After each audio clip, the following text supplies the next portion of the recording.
Good morning, students. Myself, Kosa teacher from Paras English High School. Today, I will teach you Standard 10, Subject Gujarati, Chapter number 15.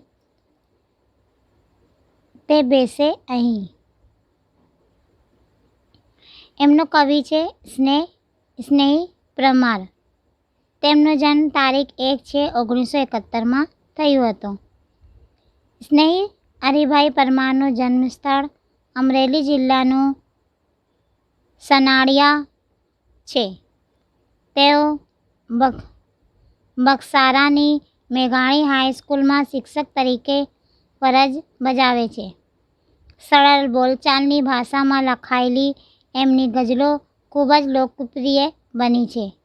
પીળા, પર્યત, યદા, તદા, ગઝલ તેમના ગઝલ સંગ્રહો છે.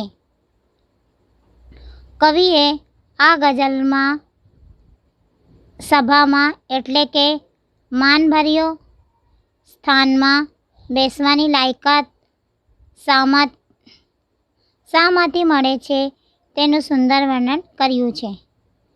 જેને માટે સંવેદના મોટા સ્થાન ઉપર પહોંચીએ ત્યારે પણ પોતાની લાયકાત વિશે સજગ થઈ જાતને પૂછવું અને યોગ્યતા ના લાગે તો સભામાંથી ઉઠી જવું અને નિખલાસ ચિત્રો કવિએ અલગ અલગ શેરમાં રજૂ કર્યા છે. આ રીતે મનુષ્યના મહિમાનો આધાર વર્ણવ્યો છે.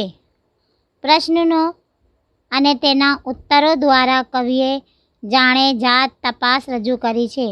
દરેક મનુષ્ય જાતને પૂછવા જેવા આ પ્રશ્નો છે એમ પણ સૂચવાય છે. સ્નેહ પરમારીનો જન્મ ક્યાં થયો હતો? અમરેલી જિલ્લાના સનિયાળામાં થયો હતો. તેઓ हाईस्कूल शिक्षक तरीके फ़र्ज बजावे. इन्हीं हाई स्कूल में इन्हीं वो टीचर थे और उनकी जो लैंग्वेज थी बहुत इजी सरल भाषा में उन्होंने गज़ल वगैरह बहुत अच्छी तरह लिखे. पीड़ा, फरियाद, यदा, तथा गज़लें ये सब इनकी गज़लों के नाम हैं. તે બેસે અહીં આ गज़ल આ कविता में इन्होंने एक सुंदर वर्णन કર્યું છે કે જે बीजाने माटे संवेदना यानी दूसरों के लिए फीलिंग होना. अगर हम दूसरों के लिए कोई फीलिंग रखते हैं कि उसका अच्छा सोचते हैं तो उसके बारे में कुछ कर सकते हैं. हम दूसरों के दुख दूर कर सकते हैं तो वो इस सभा में बैठे, नहीं तो वो यहाँ से चले जाए. इस तरह का ये इस कविता में दिया है. इसके आगे हम कविता का वांचन करेंगे. उसके आगे फिर मैं आपको समझूती समझाऊंगी. કોઈને પણ આંસુ લૂછ્યો હોય તે બેસે અહીં ને પછી છાતીમાં દુખ્યું હોય તે બેસે અહીં. સૂર્ય તપતો હોય એનો માધ્યમ ને તે છતાં કોઈને ચરણોમાં ઝૂક્યો હોય તે બેસે અહીં. હાથ પોતાનો બીજે જાળવા પામે નહીં કોડિયારું એમ પૂર્યું હોય તે બેસે અહીં. એટલો લાયક ખરો કે હું અહીં બેસી શકું એટલું પોતાને પૂછ્યો હોય તે બેસે અહીં. એટલું લાયક ખરો કે હું બેસી શકું એટલું પોતાને પૂછ્યો હોય તે બેસે અહીં.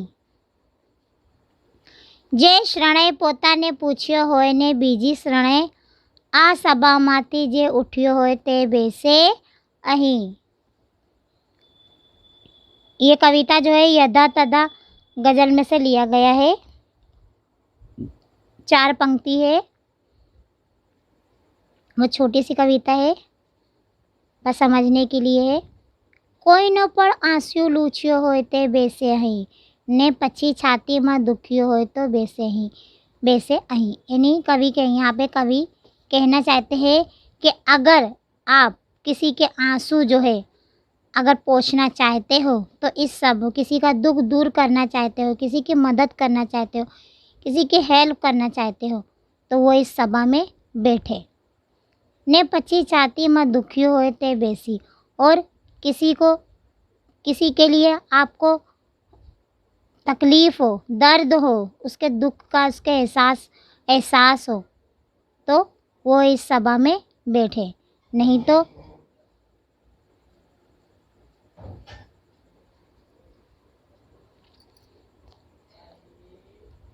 अगर हम किसी का दुख को दूर कर सकते हैं, उसकी हेल्प कर सकते हैं, तो वही इस सभा में बैठे, नहीं तो वो यहाँ से चला जाए। सूर्य तपतो होए एनो माध्यम ने ते छता कोई ना चरणों में झुक्यो हो ते बेसे અહીં એટલે કે જેના સૂર્ય માધ્યમમાં તપતો હોય, જે એની जो प्रगति के शिखर हो, यानी जो बहुत ज़्यादा तरक्की याफ्ता या बहुत ज़्यादा सक्सेसफुल हो,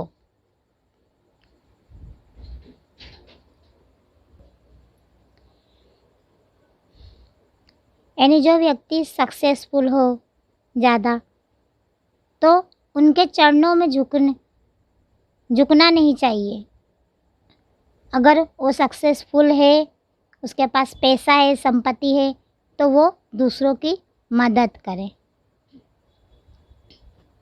हाथ पोतानो बीजा जाणवा पामे नहीं, कोड़ियारू एम पूरियो होए ते बेसे અહીં। यानी ये बताया कि हाथ पोतानो बीजे जाणवा, यानी अगर हमको दूसरों की मदद इस तरह से करना है, कहते हैं कि अगर हम मदद करते हैं तो एक हाथ से मदद करते हैं तो दूसरे हाथ को भी पता नहीं होना चाहिए। इस तरह से जो है यहाँ पे हमको एक दूसरे की मदद करनी चाहिए। लेकिन आजकल तो जैसे कि आप आज के माहौल में ही देखे होंगे, लोग अगर किसी की मदद करे हैं लॉकडाउन में, महामारी में, तो उसको सेल्फ़ी लेके उसको दर्शाते हैं कि हाँ हमने ये फला इंसान को ये मदद करी। उसको फेसबुक पे डाल देंगे, ट्विटर पे डाल देंगे, टिकटॉक पे डाल देंगे। टिकटॉक तो बंद हो गया, टिकटॉक पे डाल देंगे, तो शेयर करेंगे, इंस्टाग्राम पे डाल देंगे। तो ये क्या है? अगर हम किसी की मदद करते हैं तो वो मदद जो है हमको छुप के करना चाहिए, एक दूसरे को बता के हमको जताना नहीं चाहिए कि हाँ हम फला इंसान की हमने मदद करी।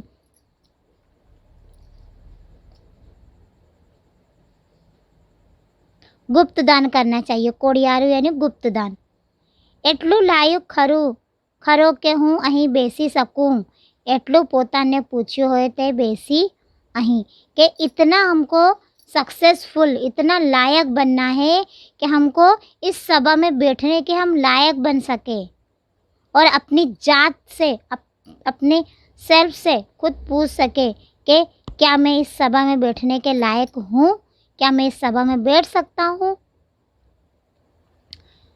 જે શરણે પોતાને પૂછ્યો હોય બીજી શરણે આ સભામાંથી ઉઠ્યો હોય તે બેસે અહીં।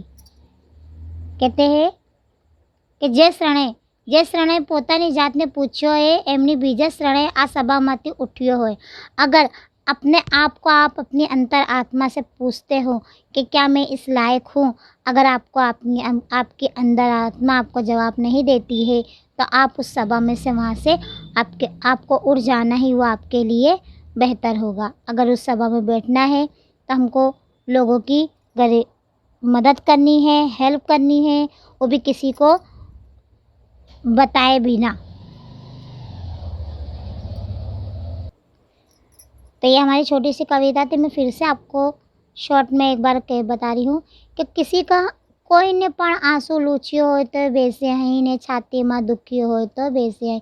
कि अगर हमको किसी के आंसू पोंछना है, किसी के एहसास को महसूस करना है, उसके दुख दूर करना है, अगर किसी के दुख से हमको तकलीफ़ होती है तो उसका हमको दुख दूर करना चाहिए, उनके आंसू पोंछना चाहिए। और अगर हम सक्सेसफुल है, हम तरक्की याफ्ता है, हमारे पास धन दौलत संपत्ति इतनी है कि हम दूसरों की मदद कर सके, और हमको मदद भी इस तरीके से करना है कि एक हाथ से मदद करने का तो दूसरे हाथ से मदद पता भी नहीं चलना ही चाहिए कि हमने किसी की मदद करे। ये नहीं कि सबको चारों ओर में हमको जताना चाहिए कि हाँ हमने फला इंसान की मदद करी। और हमको इस लायक बनना है कि हमको दूसरों की मदद करना है, दूसरों की हेल्प करना है, उनके दुख दर्द का एहसास हमको हो। हमको इतना लायक बनना है ताकि हम उनकी हेल्प कर सकें, उनकी मदद कर सकें। और अपनी जात से, अपने सेल्फ अंतरात्मा से पूछना है कि क्या हम इस लायक है कि हम दूसरों के आंसू पोंछ सकते हैं। और अगर अगर आपकी अंतरात्मा आपको जवाब नहीं देती है तो उस सभा में से आपको उठ जाना ही आपके लिए बेहतर है। तो यहाँ पे ये हमारी कविता कंप्लीट होती है। इसके आगे हम क्वेश्चन आंसर देखेंगे। ओके, નીચેના પ્રશ્નોના ઉત્તર આપો। માણસની સભાપાત્રતાની યોગ્યતા તે બેસે અહીં ગઝલને આધારે સમજાવો। સભાપાત્રની યોગ્યતા એટલે માનભર્યું સ્થાન। કઈ વ્યક્તિ માનને પાત્ર છે? જે સંવેદનશીલ છે એટલે કે બીજાને દુઃખે દુઃખી થાય અને એનું દુઃખ દૂર કરે છે। જે પ્રગતિના શિખરે પહોંચીને પણ નમ્ર રહે છે, અભિમાન કરતો નથી, તે કોળીઓ પૂરે। જે ગુપ્તદાન કરે છે તે આત્મનિરીક્ષણ કરે છે અને પ્રમાણિક છે તે। નંબર 2, તે બેસે અહીં ગઝલના અંતિમ 2 શેરને આધારે આત્મનિરીક્ષણ અને પ્રમાણિકતાને સમજાવો। એમનો ઉત્તર છે દરેક વ્યક્તિએ આત્મનિરીક્ષણ કરવું જોઈએ। આપણું મનદપણ આપણો ગઝલ અસલ ચહેરો દર્શાવતું હોય છે। આત્મનિરીક્ષણ કરતા દરેક વ્યક્તિને પોતાના ગુણ દોષ સ્પષ્ટ દેખાય છે। વ્યક્તિએ ગુણ દોષનો પ્રમાણિકતાથી સ્વીકાર કરવો જોઈએ। જે દોષ દેખાતો હોય તે દૂર કરવા માટેના પ્રમાણિક પ્રયત્નો કરવા જોઈએ। આમ થાય તો વ્યક્તિ માનભર્યા સ્થાનને પાત્ર બને છે। क्वेश्चन नंबर 2, ટૂંકમાં ઉત્તર लिखना है। एक एक वाक्य के। બીજાના દુઃખે દુઃખી થવાની સંવેદનાને કવિ શું કહીને સમજાવે છે? તો એમનો ઉત્તર છે સંવેદનશીલ વ્યક્તિ બીજાને દુઃખ દૂર કરે છે, તેના આંસુ લૂછે છે। સંવેદનશીલ વ્યક્તિ બીજાનું દુઃખ જોઈ દુઃખી થાય છે, તેની છાતીમાં દુખે છે। નંબર 2, દાનનો મહિમા કવિ કયા ઉદાહરણ દ્વારા સમજાવે છે? તો એમનો ઉત્તર છે દાનના મહિમા કવિ કીડિયારના ઉદાહરણ દ્વારા સમજાવે છે। જે કોળિયારો પૂરવામાં વ્યક્તિને કોઈ સ્વાર્થ હોતો નથી, તેમજ તેની બીજાને જાણ થતી નથી। આમ ગુપ્ત દાનનો મહિમા છે। એક સાથે કરેલા દાનની બીજા હાથને પણ જાણ થવી જોઈએ નહીં। એક એક વાક્યમાં ઉત્તર है। ક્વેશ્ચન નંબર 1, તે બેસે અહીં ગઝલના કવિનું નામ જણાવો। તો એમનો ઉત્તર છે તે બેસે અહીં ગઝલના કવિ સ્નેહી પરમાર છે। નંબર 2, તે બેસે અહીંના કાવ્ય પ્રકાર જણાવો। તો એમનો ઉત્તર છે તે બેસે અહીં એ ગઝલ છે। નંબર 3, તે બેસે અહીં કવિના કયા કાવ્ય સંગ્રહમાં છે? તો એમનો ઉત્તર છે તે બેસે અહીં કવિના યદા તદા ગઝલમાં છે। નંબર 4, સૂર્ય તપતો હોય એનો માધ્યમનો શે અર્થ? તો એમનો ઉત્તર છે સૂર્ય તપતો એનો માધ્યમનો અર્થ એ પ્રગતિની ટોચ પહોંચે હોય। નંબર 5, તે બેસે અહીં કવિ કઈ રીતે આપેલ દાનને ઉત્તમ માને છે? તો એમનો ઉત્તર છે તે બેસે અહીંના કવિ ગુપ્ત રીતે દાન આપ્યું હોય તે દાનને ઉત્તમ માને છે। નંબર 6, માણસની નમ્રતા તે બેસે અહીંના કવિએ કઈ પંક્તિ દ્વારા દર્શાવી છે? તો એમનો ઉત્તર છે માણસની નમ્રતા તે બેસે અહીંના કવિએ નીચેની પંક્તિ દ્વારા દર્શાવી છે। કોઈના ચરણોમાં ઝૂક્યું હોય તે બેસે અહીં, આ પંક્તિ દ્વારા દર્શાવે છે। નંબર 7, સભામાં બેસવા માટેની લાયકાત કઈ?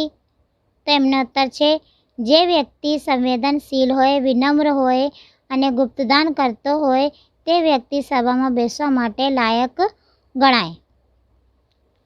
એમનો આગળ વ્યાકરણ છે, આપણે જોઈએ। સમાનાર્થી શબ્દો છે સૂર્ય, તો અહીંયા 3 ઓપ્શન છે શશि, भास्कर, सोम। तो एमनो उत्तर છે भास्कर, ये सूर्य का समानार्थी शब्द है। चरण, शरण पग दुकान, तो चरण यानी पग, तो एमनो उत्तर છે पग। श्रण यानी कण रण पण, तो એમનો ઉત્તર છે પણ। विरोधार्थी शब्द शोधीने रखो। लायक का क्या आएगा? गैरलायक, बदलायक, बेलायक। तो એમનો ઉત્તર છે લાયક કા ગેરલાયક। એના પછી રૂઢિપ્રયોગ છે, એમનો અર્થ આપવાનો છે। આંસુ લોછવું, એને દુઃખ દૂર કરવું, સૂર્ય તપવું, પ્રગતિના શિખર પર હોવું। તો અહીંયા આપણે ચેપ્ટર કમ્પ્લીટ થાય છે। Okay, by.